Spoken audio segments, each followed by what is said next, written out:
የኢራን ምክር ቤት ኒውክሌር ለመታጠቅ ወሰነ። የአሜሪካ መከላከያ መስሪያ ቤት ፔንታጎን መፈራረስ ጀመረ። ሰሜን ኮሪያ ጦርነቱን ተቀላቀለች። ሊዮኒውስ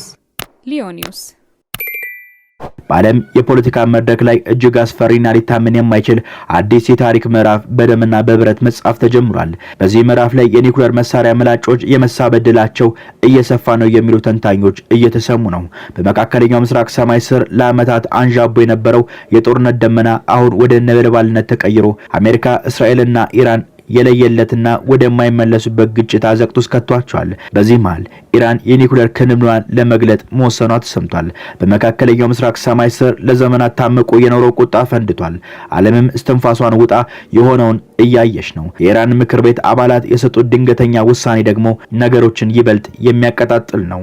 ኢራን ለህልውና ዋስትና የምትለውን የኒውክሌር ጦር መሳሪያ እንድትታጠቅ የምክር ቤት አባላቱ ወስኗል። ይህ ዜና አሜሪካና እስራኤልን በድንጋጤ ሽባ ያደረገ ሲሆን የሀያላኑ የሰላም እንቅልፍም በአንድ ጀንበር ወደ ቅዠት የሚቀይር ሆኗል። የኢራን ፓርላማ አባላት ሀገሪቱ ራሷን በመከላከል ብቻ ደህንነቷን ማስጠበቅ የማትችልበት ደረጃ ላይ መድረሷን በይፋ አውጇል። በዚህም ምክንያት ኢራን በአስቸኳይ የኒውክሌር የጦር መሳሪያ ማበልጸግ መታጠቅ እንዳለበት ታሪካዊ የተባለ ውሳኔ አሳልፈዋል። ይህ በዲፕሎማሲው ዓለም እንደ ታላቅ የመሬት መንቀጥቀጥ የሚታየው ክስተት ዋይት ሃውስ ግድግዳዎችን እያናጋ ባለበት በዚህ ቅጽበት የአሜሪካ ግዙፍ የጦር ተቋም ፔንታጎን ከውስጥ መፈራረስ መጀመሩን የሚያሳዩ አስደንጋጭ መረጃዎች መውጣት ጀምሯል። ፕሬዚዳንት ትራምፕ የጦር ጀነራሎቻቸው ላይ የጀመሩት የማጽዳት እርምጃና አንጋፋ የጦር መሪዎችን ከስራ ማባረራቸው በአሜሪካ መከላከያ ውስጥ ታላቅ ክፍተት ከመፍጠሩም በላይ የፔንታጎን የቆሙ ምሰሶዎችን እንደ ማዕበል እያናወጣቸው ይገኛል። በሌላ በኩል የኢራን ምድር ውስጥ የታመቁት የሚሳኤል ክምችቶች ገና እንዳልተነኩ ሲአይኤ ባረጋገጠ በማግስቱ ከሩቅ ምስራቋ ሰሜን ኮሪያ በወዳጅነት እጅ የተላኩት የኪም ጆንጉን ገዳይ ሚሳኤሎች በኢራን በኩል ወደ እስራኤል መተኮስ መጀመራቸው ተረጋግጧል። ይህ ሁኔታ የምዕራባውያንን የስለላ መረብ ክፉኛ ያስፈራና የኃይል ሚዛኑን በአንድ ጀንበር ወደ ምስራቁ እንዲያዘነብል ያደረገ ሲሆን ዓለምም የሶስተኛው ዓለም ጦርነት መባቻ ላይ የቆመች ያህል በከፍተኛ ስጋትና በታላቅ ድንጋጤ ውስጥ ወድቃ ትገኛለች። ቻናላችንን ሰብስክራይብ፣ ላይክ እና ሼር እያደረጋችሁ እስከ መጨረሻው አብራችሁን ቆዩ። ዓለም በድንጋጤ ያራዳ ዜና ከቴህራን ተሰምቷል። የኢራን ፓርላማ አባላት ሀገሪቱ ራሷን በመከላከል ብቻ ደህንነቷን ማስጠበቅ የማትችልበት ደረጃ ላይ መድረሷን በይፋ አውጇል። በዚህም ምክንያት ኢራን በአስቸኳይ የኒውክሌር የጦር መሳሪያ ማበልጸግ መታጠቅ እንዳለበት ታሪካዊ የተባለ ውሳኔ አሳልፈዋል። ይህ የኒውክሌር መታጠቅ ጥያቄ በቀጠናው ላይ የፈጠረው ስጋት ገና ሳይበርድ ለአሜሪካ፣ ለእስራኤል እጅግ አስደንጋጭ መርዶ ሆኖባቸዋል። ይህን ተከትሎ የአሜሪካው ፕሬዝዳንት ዶናልድ ትራምፕ በትሩዝ ገጻቸው በኩል ዓለምን ያስገረመ የመጨረሻ ማስጠንቀቂያ አስተላልፈዋል።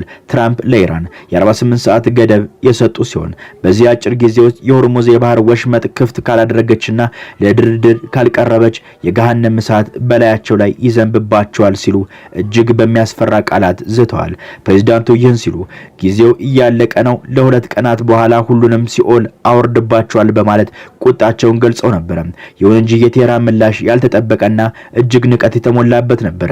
የኢራን ጦር ጀነራሎች ትራምፕን አፈንጫህን ላስ በሚል ቃና የተሳለቁበት ሲሆን 48 ሰዓት ሳትጠብቁ አሁኑኑ በማለት ለለየለት ጦርነት ዝግጁ መሆናቸውን ለአሜሪካ ማስፈራሪያ እንደማይንበረከኩ በተግባር አሳይተዋል። ይህ የውጭ ጦርነት ስጋት አሜሪካን ወደ ከፋ የውስጥ ቀውስና መከፋፈል ውስጥ ዘፍቋታል። በሚሊዮን የሚቆጠሩ አሜሪካውያን ንጉስ አንፈልግም የሚል ትልቅ መፈክር ይዘው በአደባባይ በመውጣት በትራምፕ አስተዳደር ላይ ያላቸውን ከፍተኛ ተቃውሞ እየገለጹ ይገኛል። የታላቅ ህዝባዊ አመጽ የተቀሰቀሰው ከኢራን ጋር በተገባው ጦርነት ሳቢያ የዓለም የነዳጅ ገበያ በመናወጡ እና በአሜሪካ ነዳጅ ዋጋ እጅግ በመናሩ ነው። ኑሮ የከበዳቸው ዜጎች ከተማዋን በተቃውሞ ሲያንቀጠቅጧት በትራምፕ አስተዳደር ውስጥም ታላቅ መዋቅራዊ መፈራረስ መታየት ጀምሯል።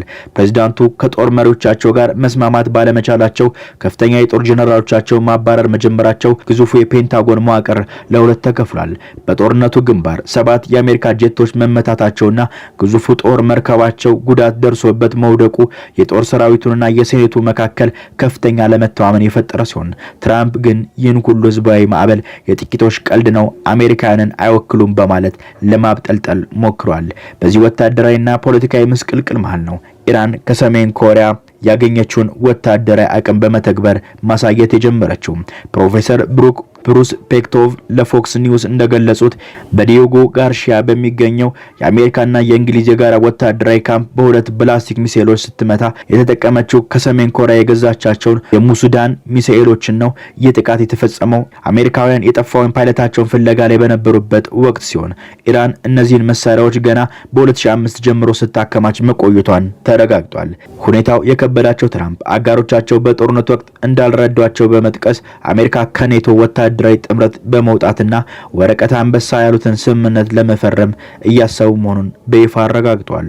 ከውስጥ ህዝባዊ ተቃውሞና ወታደራዊ መዋቅር መፍረስ፣ በሌላ በኩል ደግሞ ከኢራን የኒውክሌር ግስጋሴና ከሰሜን ኮሪያ ሚሳኤል ስጋት ጋር የተጋፈጠችበት እጅግ አስቸጋሪና በምስል ከሳች የሆነ ታሪክ ምዕራፍ ላይ ትገኛለች። ሊዮ ኒውስ